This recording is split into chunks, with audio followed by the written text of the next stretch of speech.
जो आप लोग सोचते हो कि कश्मीर की लेथन ये चच्चा की भूल थी, तो आप बिल्कुल गलत हो। चच्चा ने सब कुछ जानबूझ के किया, नंबर एक, और बदनाम कर दिया महाराजा हरि सिंह को। अब आप सुन लो, आप जो फैक्ट है, बिल्कुल आपको फैक्ट बता रहा हूं। यह सब कुछ हुआ एक शख्स के लिए, और उस शख्स का नाम था शेख अब्दुल्ला। और शेख अब्दुल्ला महाराजा हरि सिंह से नफरत करता था। वो हिंदू साम्राज्य कश्मीर से खत्म करना चाहता था, इसलिए उसने नेशनल कॉन्फ्रेंस बनाई उस समय। और उसका और नेहरू का एक पैक्ट था कि कश्मीर को ऑटोनॉमी देनी है। वो कश्मीर को स्वतंत्र अपने अंडर में करना चाहता था शेख अब्दुल्ला।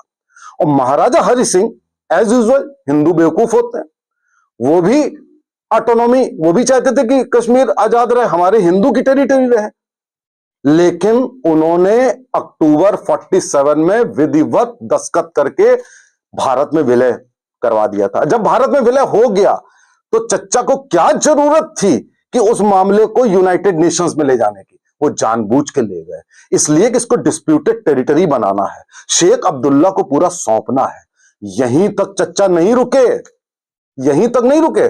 उसके बाद 1949 में जब संविधान बन गया लगभग, तो चच्चा के एक आदमी थे अयंगर, उन्होंने और शेख अब्दुल्ला ने मिलकर आर्टिकल 370 लगा दिया, जिससे क्या हो गया कि भाई साहब कश्मीर, दो विधान, दो संविधान, दो झंडे, खर्चा भारत का, खर्चा चच्चा देंगे, मौज शेख अब्दुल्ला करेंगे। यह हुआ, और यहीं तक नहीं हुआ, शेख अब्दुल्ला ने फिर महाराजा हरि सिंह को कश्मीर निकाला दे दिया। भाई साहब उनको कश्मीर से निकाल दिया, जैसे 1990 में कश्मीरी पंडितों को निकाला गया था। आए दिन जो आतंकवाद होता है, वही काम शेख अब्दुल्ला ने किया था। और यह इतना चालाक शातिर आदमी था। लेकिन अब आप पूछोगे कि नेहरू ने शेख अब्दुल्ला को इतना फेवर क्यों दिया? अब इसके लिए मैं अलग से आपको बताऊंगा कि क्यों दिया।